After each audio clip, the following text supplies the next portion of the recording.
Hi everybody, Jane here, and I'm going to be doing a review on The Color of Magic by Terry Pratchett. If you missed it, this was one of my 5-star predictions. So you will find out the outcome of whether this is a 5-star for me and why I thought it was going to be a 5-star and what I thought of it.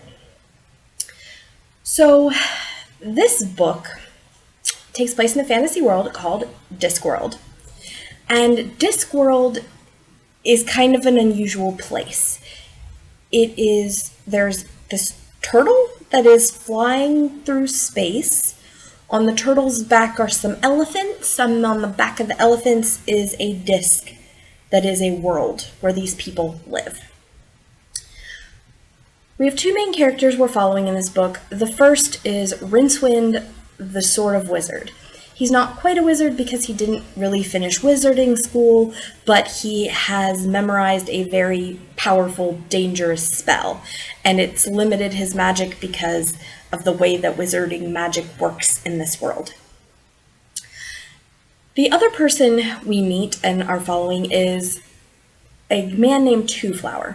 Now, Twoflower comes from outside of the traditional Discworld space. I don't remember exactly what they called it, but it's like another world, but it's not Discworld, but it's near it. Like, they've heard of each other, but I don't think they typically have overlap. I was a little confused by exactly where Twoflower came from. Anyway, Rincewind and Twoflower meet up, and Rincewind is kind of assigned to protect Twoflower, and they go on adventures all over Discworld, and craziness happens. So let me tell you why this was a 5-star prediction for me. I have read Good Omens by Terry Pratchett and Neil Gaiman, and that is one of my all-time favorite books. And so I was eager to try a Terry Pratchett book on his own and see if I enjoyed it as well as I enjoyed Good Omens. I'd heard really good things, and some of the things that I thought were so fun about Good Omens, particularly the little footnotes throughout the book. Those were some of my favorite things in Good Omens, and I believe they came from Terry Pratchett much more than they came from Neil Gaiman. Anyway, so I had heard the series was really fun. I'd heard it was really hilarious, and a lot of the humor from Good Omens was present in this, like that type of humor. So I was really eager to give it a try. And my brother had told me you will either love it or hate it. And he also said if you don't love this book, try the next one, because different characters that you follow kind of have different vibes. And so he's read several of these, but he doesn't read them in order. Like, he reads certain characters and their stories because certain kinds of characters, like the wizards or the witches or these or that, are more interesting to him than others. So with all that said, I am going to tell you that this was not a 5 out of 5 for me. This ended up being a 3 out of 5. I really did not enjoy it nearly as much as I expected to, although I do think I will try other books in this series later on. Okay, so why did this book not work for me? Let's start with what it did well. It absolutely has, it's hilarious. It has so much really cute humor, and it kind of turns things on its head sometimes. For instance, Twoflower has what appears to be a camera, and Rincewind is trying to figure out how it's working. And we assume, since it seems to be a camera, that it works like a camera. But there's actually like a little critter inside doing the paintings of the things that they're snapping these pictures of. So there's a lot of really brilliant stuff in this world. Some of the dialogue is amazing, particularly in the stuff that happens after the end. After the end of the book, there's like a scene, and it sounded so much like something I would expect to see in like a Monty Python skit. So there were definitely things I really enjoyed about this book. There were a lot of times I was having a blast. But number one, in fairness, adventure books are just not my thing, and there's not much going on here except for these two having an adventure. They go and they get stuck at all these places. They're almost sacrificed. They almost fall off the end of the world. There's a dragon person that's trying to fight for a kingdom and ends up kind of attacking them, but they have to imagine they're dragons. It's just a whole lot of stuff. And it's really not... It's just adventure to adventure to adventure, this craziness and misfortune happening to these characters, and they get out of it.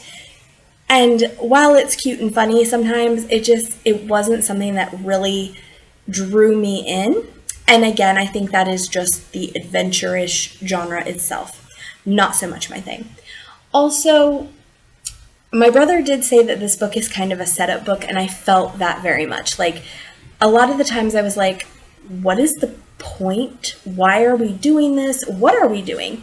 Because that's another problem I had, is I felt confused so much of the time. It took me a good while to figure out who was who, what they were talking about, and sometimes I just didn't. Like, there was a lot of stuff I didn't understand, and some of it I think is meant to be that way. Like, if you're not reading on different levels, it's going to go over your head, because my brother had told me about the ending and why the ending of this book is brilliant. And I'd forgotten that he told me why it was brilliant. And when I got to the ending, I was like, I don't get this at all. And then I remembered what he told me, and I was like, oh, I get it. I don't like it, but I get it. So I felt in some ways that this book I was also maybe a little too dumb for. There was too many levels, and it's a book that you really have to read deeply into to get all the stuff that they're making fun of. It's very satirical, but if you don't understand necessarily all the source material, maybe it's not nearly as funny. And I think that is a lot of what happened to me. I like fantasy, but I don't read a lot of like epic fantasy or adult fantasy. Most of the fantasy I read is like Harry Potter type stuff, stuff that is mostly set in our world but has a fantasy element, like closer to urban fantasy, or stuff that is YA and middle grade, because I can follow that without it being too complicated. I really struggle with like adult fantasy. So it is possible that so much of this went over to my head because I wasn't really familiar with the material that it was making satire of. But this book, I really had a hard time following. I was bored a lot of the times. It took me probably 7 days to read this, and it's not a very big book. It's like 200 pages, if that. It's like 200 pages, and it is not particularly tiny font. There's no reason this book should have taken me that long, but I just was not very engaged. I had to keep like pulling myself back to it. I thought a couple times about DNFing it, but it was crazy. Like, I'd be like, I'm really bored. I think I'm going to DNF it. But, I'll wait just a little longer. And then something really cool would happen. And I'd be like, okay. So there were parts of this book that I really was engaged with. And I would be interested for a little while. And then the cool stuff that was happening and that I was engaged in would stop happening. And I'd be like, oh, okay. And so this was a really tough book for me. I really wanted to love it, and I didn't. I do think that it being the first book in the series and a setup book, maybe I will like future books. Maybe I will try some of the different kinds of people, because maybe the fact that this is mostly an adventure story is part of the reason I wasn't very drawn in.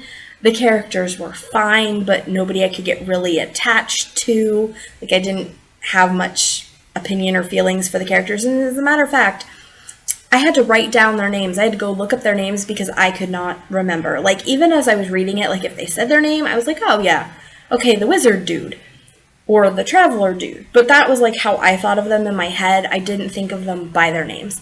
And part of that too is just, there's so many odd words in here and character names that, for me, not being a fantasy reader, I think that added to my struggle. I do think I would have enjoyed this book better as an audiobook. However, my library did not have an audiobook form of it. So I will see if they have audiobooks of the future books, because I found that certain books that I struggle to read, such as classics and fantasies, I tend to get through a little bit easier when I'm doing an audiobook, maybe because hearing the words instead of seeing them, I'm not really sure, but just audio for some things is better, and I think I might have enjoyed this better as an audiobook, though I don't expect it would have been any more than 3 stars. It's 3 stars because it's solid writing, it's got some really funny parts, there are places that it is absolutely amazing and well done.